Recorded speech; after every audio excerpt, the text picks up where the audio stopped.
This footage was captured by our storm watcher, Kyle Guthrie, who's following a storm rolling through Wichita County right now. So let's go ahead and start things off with Chief Meteorologist Michael Bowling for the very latest. Michael.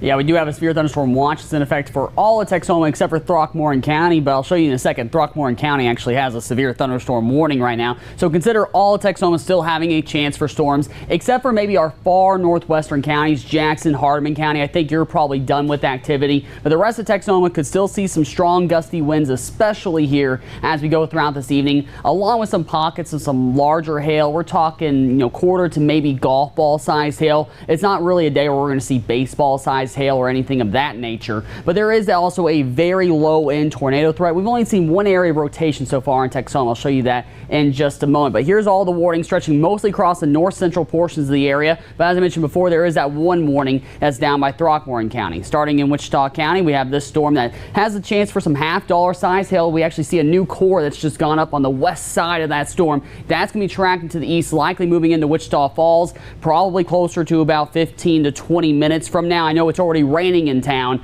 but the hail chances are probably a little bit further back behind. It was some of that quarter to half-dollar size hail possible in about 20 to 25 minutes. It is also going to get pretty close to Iowa Park again. I know you've been having storms for a while now, but that chance for a little bit of hail rolling in, that's about to come in here in less than 5 minutes as well. Now, Burke, you're probably staying a little bit north of the worst of the hail, but there is one little core that could roll into town again here in about 5 minutes. Further off to the north, this is really more of a wind threat. There could be a little bit of hail mixed in, but you see this outflow boundary, this dark green line is stretching out in front of it. That's going to keep pushing on to the east here. It's rolling into Cotton County now at this point. We'll get closer to Walters in about 10-15 minutes with some of those gusty winds and a little bit of heavy rain. Not a large severe weather threat there by any means. Now, the only area that we've really seen with any area of rotation is this storm that actually had rotation pretty much right over Lawton a second ago. The rotation has since weakened and never got quite organized enough to produce a tornado, but there was a little bit of rotation in it. Still a chance for some quarter-size hail and gusty winds, though, as it pushes into the eastern portions of Comanche County. And then further to the south, we have this one in Throckmorton County that did also have a chance for some